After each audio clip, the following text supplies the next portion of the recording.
आदाब नाज़रीन, आप देख रहे हैं गुलिस्तान न्यूज़। राय बज चुके हैं खबरनामा लेकर मैं आपका मेज़बान गौहर कुछ आपकी खिदमत में हाजिर। तफसीलात से पहले नजर डालते हैं सुर्खियों पर।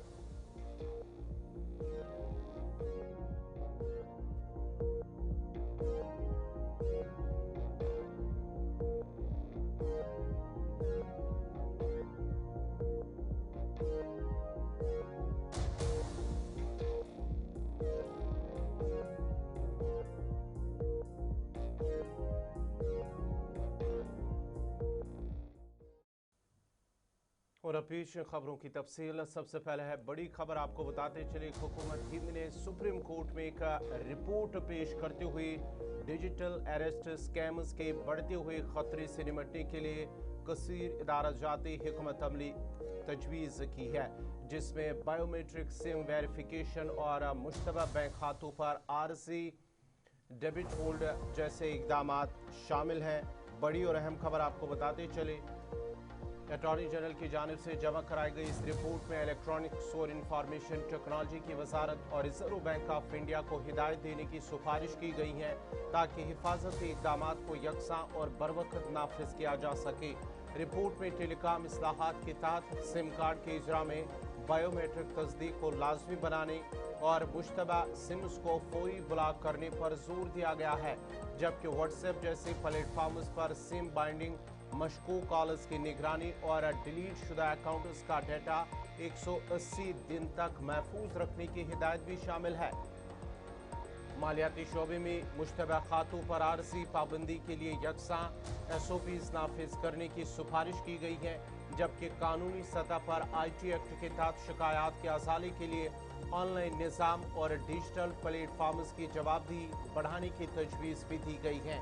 रिपोर्ट में कहा गया है कि डिजिटल अरेस्ट फ्रॉड में जालसाज खुद को कानून नाफिज करने वाले इदारों का अहलकार जाहिर करके शहरियों को खौफजदा करते हैं और बाहरी रुकूम वसूल करते हैं, जिसके सदबाब के लिए मरबूत और सख्त इकदाम नागुज़ीर है।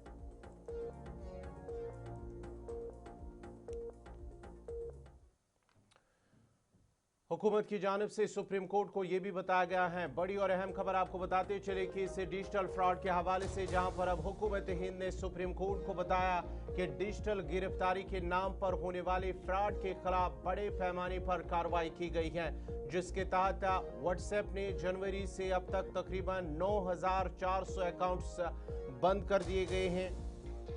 और ये तफसीलात वजारत दाखिला के तहत कायम Indian cyber crime coordination centre ने अपनी रिपोर्ट में पेश की है, जो अदालत की हिदायत के बाद तैयार की गई है। रिपोर्ट के मुताबिक व्हाट्सएप ने डिजिटल गिरफ्तारी स्कैमों के खिलाफ खुसूसी मुहिम चलाई, जिसमें मुश्तबा नेटवर्क्स की निशानदी, उनका तजिया और बड़े पैमाने पर कार्रवाई शामिल है। हुकूमत ने बताया है कि सार्फिन के तहफ़्फ़ुज़ के लिए नए फीचर्स भी मुतारिफ कराए जा रहे हैं, जिनमें जाली पुलिस या सरकारी लोगो इस्तेमाल करने वाले अकाउंट्स की शिनाख्त, नए या मुश्तबा अकाउंट्स से कॉल आने पर वार्निंग और मशकूक कॉलर्स की प्रोफाइल तस्वीर को खुदकार तौर पर छुपाना शामिल है। टेलीकम्युनिकेशन डिपार्टमेंट और टेलीकॉम कंपनियों ने वादा किया है कि मुश्तबा सिम कार्ड्स को 2 से 3 घंटों में ब्लॉक करने का निज़ाम बनाया जाएगा। रिपोर्ट में यह भी कहा गया है कि CBI ने 10 करोड़ रुपए से जायद के फ्रॉड केसेस की बराह रास्त तहकीकात शुरू कर दी है, जबकि कई बड़े मुकदमा दोबारा दर्ज किए गए हैं। और इसके अलावा बायोमेट्रिक शनाख्ती निज़ाम मुतारिफ कराने की तजवीज़ भी दी गई है, ताकि सिम कार्ड के इजरा की निगरानी को मुयस्सर बनाया जा सके, जिसे दिसंबर 2026 तक नाफिज करने का हदफ रखा गया है। हुकूमत ने अदालत से दरख्वास्त की है कि मुतल्लिका इदारों को हिदायत दी जाए ताकि उन इक़दाम पर तेजी से अमल दरामद यकीनी बनाया जा सके और डिजिटल फ्रॉड पर काबू पाया जा सके।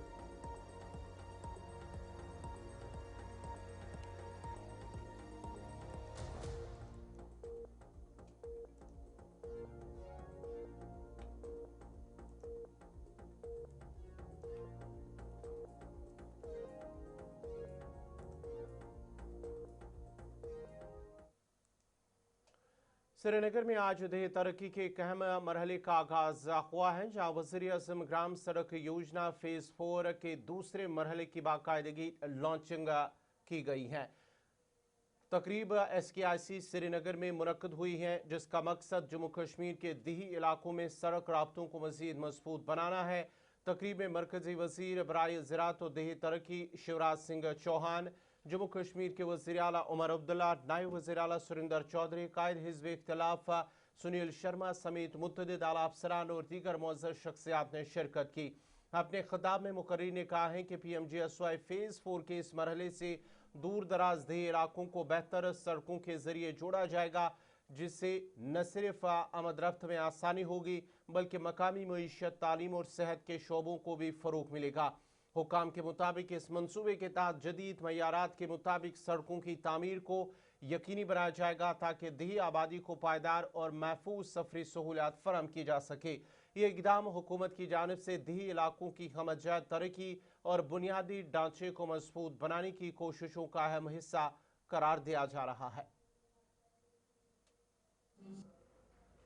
जोरदार तारीफ हर तरफ से हो जाए तो ये तकरीब यादगार बन जाए। ये कश्मीरी शॉल जो कि उमर साहब शिवराज सिंह चौहान साहब को पहना रहे हैं और एक काफिले माशी का एक खूबसूरत स्पेसिमन, एक नमूना और साथ ही एक समावार जिसका बड़ा गहरा ताल्लुक हमारी सकाफत से है, हमारी विरासत से है।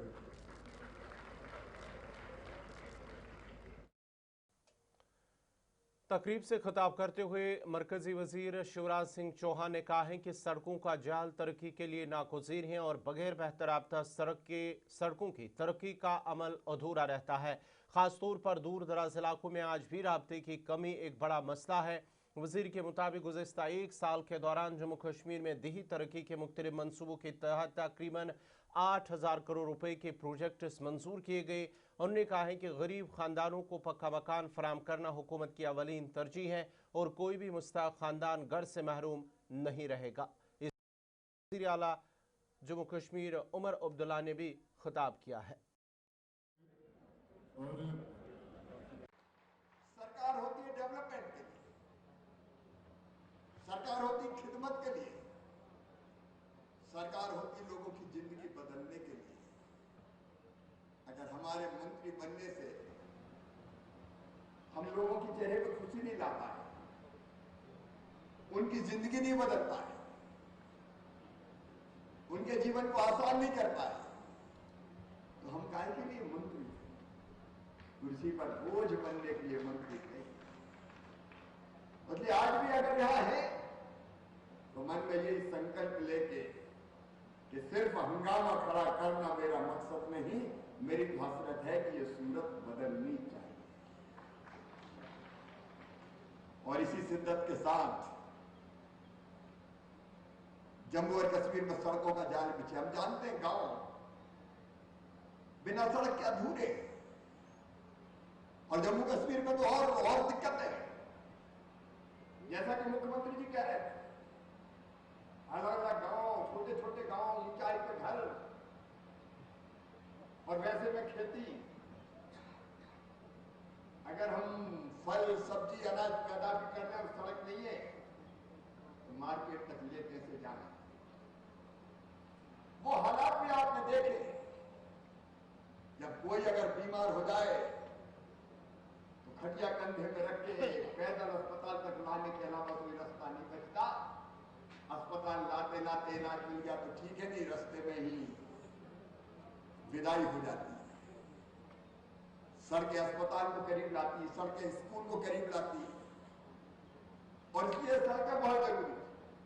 आज मैं गर्व के साथ कह रहा हूं, उमर साहब, प्रधानमंत्री ग्राम सड़क योजना के मैं आपको यकीन दिलाता हूँ, जैसे रोहित ने कहा, सही कहा कि अब सैंक्शन आ गया है, काम शुरू कर लीजिए। मैं आपको यकीन दिलाता हूँ कि अगले चंद महीनों में जितना आपने हमें सैंक्शन करके दिया हुआ है उस पर फटाफट हम काम लगा लेंगे। आप हमारे काम से मुतमईन होंगे। जब आप हमारे काम से मुतमईन होंगे फिर मैं आपके साथ पास डिप्टी सीएम साहब को लेके आपसे बाकी कामों की गुजारिश करूंगा। लेकिन तब तक मुझे लगता है हमारी जिम्मेदारी बनती है कि जो आपने दिया है उसका मैचिंग जो ड्यूटी शेयर हमें देना होगा वो हम आपको दे देंगे। और जमीनी सतह पे यहाँ जितने ऑनरेबल MLAs बैठे हुए हैं लगभग हर किसी का प्रोजेक्ट जो है इस PMGSY फेज 4 के पार्ट 1 पार्ट 2 में आपने सैंक्शन कर दिया है। इन कामों को हम जल्दी शुरू करके इनके इलाकों में लोगों का मुस्तकबिल जो है वो हम बदल देंगे। सड़कों से लोगों की जिंदगियां बदलती हैं। वो आप उन लोगों से पूछ लीजिए जो पहाड़ के ऊपर के इलाकों में रहे, कल तक उनको 4-4, 5-5 घंटे पैदल चलना पड़ता था सड़क तक पहुंचने के लिए। आज उनके यहाँ सड़क पहुंच चुकी है इस PMGSY की बदौलत। आपके फेज 2 श्रीनगर में आज पीपल्स डेमोक्रेटिक पार्टी के दर्जनों कारकुनान और रहनुमाओं ने पार्टी हेडक्वार्टर के बाहर जबरदस्त एहतजाज किया है, जिसकी क़यादत सीनियर रहनुमा इल्तिजा मुफ्ती कर रही थी।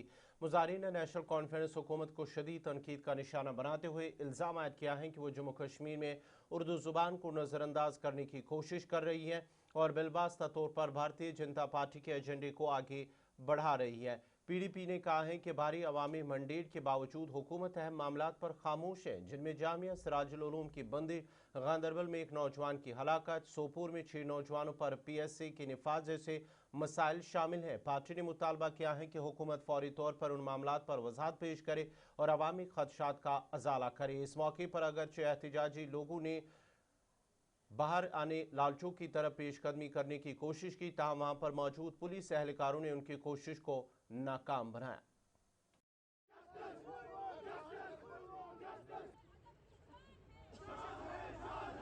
आप लोग जानते हैं हाल ही में हमारी जबान पे हमला हो रहा है। हमारे जो एजुकेशनल इंस्टीट्यूट्स हैं, जो सिराजुल उलूम करके है शोपियान में, उसको तक अंडर UAPA बैन किया गया है। तो हर एक चीज को NC यहाँ नॉर्मलाइज कर रही है। इस सरकार ने यहाँ लोगों की जान की हिफाजत के वादे किए थे, उनके हकूक के लड़ने की लड़ाई उनने कहा था वो लड़ेंगे।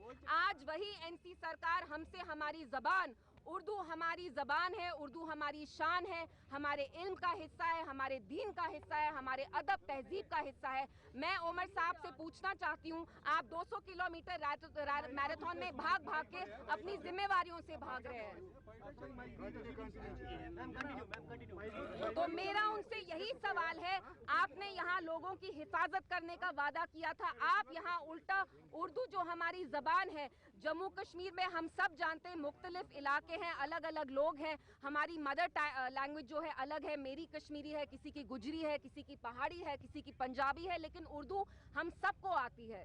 इसको निज़ाम से हटाना यानी हमारी अदब पे एक अटैक है, हमारी तहजीब, हमारे दीन पे ये एक अटैक है, and we are not going to tolerate this, we are not going to tolerate this. मैं सरकार से यही पूछना चाहती हूँ कि एजुकेशन मिनिस्ट्री तो इनके अंडर है, क्या ये अपनी जबान तक नहीं इस्तेमाल कर सकते? हमारा सबसे बड़ा हथियार यहाँ किसी भी कश्मीरी का, जम्मू कश्मीर में हर एक बंदे, हर एक तबके का हमारी जबान है, हमारी आवाज है। क्या ये सरकार 50 MLA लेकर अपनी जबान तक इस्तेमाल नहीं कर सकती? गांदरबल जब में उस बंदे की किलिंग हुई, आर्मी ने की, गांदरबल का MLA NC का है, गए क्या वो? सोपोर का MLA NC का है, वहाँ 8 लड़कों को PSA के अंडर बंद किया, गई क्या NC वहाँ?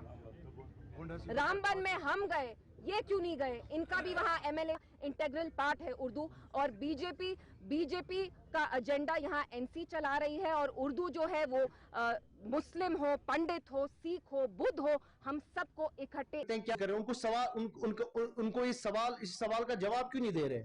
लोगों को मालूम होना चाहिए, लोगों को। आप नेशनल कॉन्फ्रेंस ने हमेशा ट्रांसपेरेंट पॉलिटिक्स की है, और PDP का आज आपके सामने सारा एक्सपोज हो गया है। तो अगर अब उनको या माफी मांगनी पड़ेगी सबसे पहले, और या तो फिर उनको अपनी जो है MLA से रेजिग्नेशन देना पड़ेगा, क्योंकि दो नैरेटिव तो चल नहीं सकते हैं। एक नैरेटिव में आप लोगों के सामने बोलते हैं हम बीजेपी के खिलाफ हैं, दूसरे नैरेटिव में आप बीजेपी इंश्योर करते हैं कि बीजेपी का MP राज्यसभा में आए। तो ये किस तरीके का दोगलापन है? लोगों को आज पूरा उनका चेहरा सामने। उर्दू एक ऐसी जबान है जिसको दुनिया की कोई ताकत खत्म नहीं कर सकती है, ये आप समझ लीजिए। हाँ, अब जो ये हुआ है, जो ये रेवेन्यू एग्जाम में जिसको ये ड्रॉप किया है, इसके पीछे यू हैव टू अंडरस्टैंड एक कॉन्टेक्स्ट है। और कॉन्टेक्स्ट क्या है? जो अब डुअल पावर स्ट्रक्चर इस टाइम पे चल रहा है। आपको ये भी मालूम है कि DC, तहसीलदार, एडीसी, पटवारी, ये किसके अंडर आते हैं? रीऑर्गेनाइजेशन एक्ट के तहत सिस्टम चल रहा है। मतलब वही मैं बोल रहा हूँ ना, ये सारा एलजी साहब संभाल।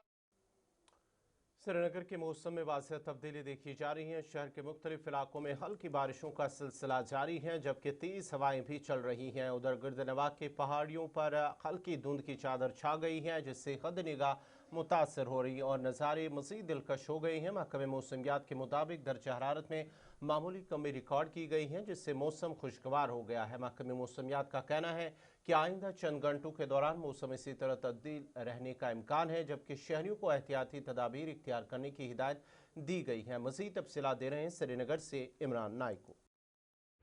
हम इस वक्त दारुल हुकूमत श्रीनगर में मौजूद है और शहर में इस वक्त हल्की बारिश भी हो रही है और तेज़ हवाएं भी चल रही है। बिल्कुल हम ज़ीरो ब्रिज पर मौजूद है और आप तस्वीरें देख सकते हैं, ये दरियाए जहलम की खूबसूरत तस्वीरें हैं और आप देख सकते हैं कि कितनी हवा तेज़ चल रही है और हवा के तेज़ चलने से पानी का बहाव भी कितना तेज़ है वो आप इन तस्वीरों में देख सकते हैं। और तेज़ हवाओं के साथ साथ हल्की सी इस वक्त बूंदाबांदी या बारिश भी हो रही है और जो विजिबिलिटी है वो भी थोड़ी सी कम दिख रही है और ह्यूमिडिटी इस वक्त शहर में बढ़ती हुई दिखाई दे रही है। और महकमे मौसमियात की पेशन गोई के मुताबिक पहले से ही कहा गया है कि वादी कश्मीर में 28 तारीख तक हल्की बारिशें और तेज़ हवाओं के साथ साथ मुख्तलिफ जगहों पर जो है हेल स्टॉर्म का भी जो है इम्कानात है। और इसी सिलसिले में हम देख रहे हैं कि मौसम में थोड़ी सी तब्दीली रौनमा हुई है और मेरे पस मंज़र में आप देख सकते हैं, हालांकि ट्रैफिक रवां दवा है। नूर मेरे साथ है, आप ये ज़ीरो ब्रिज की तस्वीरें आप देख सकते हैं। अगरचे ट्रैफिक रवां दवा है लेकिन मौसम इस वक्त बिल्कुल तब्दील होता हुआ दिखाई दे रहा है, क्योंकि हल्की सी बारिश हो रही है और हवाएं भी चल रही है। और साथ साथ आप देख सकते हैं कि ये जो पहाड़ आपको नज़र आ रहा है इस ज़ीरो ब्रिज से, थोड़ी सी धुंध भी इसमें बिल्कुल यहाँ से नज़र आ रही है और इससे आप बिल्कुल मुशाहिदा कर सकते हैं कि इस वक्त मौसम की सूरत हाल क्या है। जैसे हमने कहा कि महकमे मौसमियात ने पहले ही पेशन गोई की है कि वादी कश्मीर में हल्की बारिश के साथ साथ तेज़ हवाएं और कई जगहों पर जालाबारी भी होगी। गुलिस्तान न्यूज़ के लिए नूर के साथ इमरान नाइकू, श्रीनगर। नाज़रीन, इसी के साथ ही खबरनामा इख्तिताम पज़ीर हुआ चाहता है। अपने मेज़बान गौहर कुछे को इजाज़त दीजिए। अल्लाह हाफ़िज़।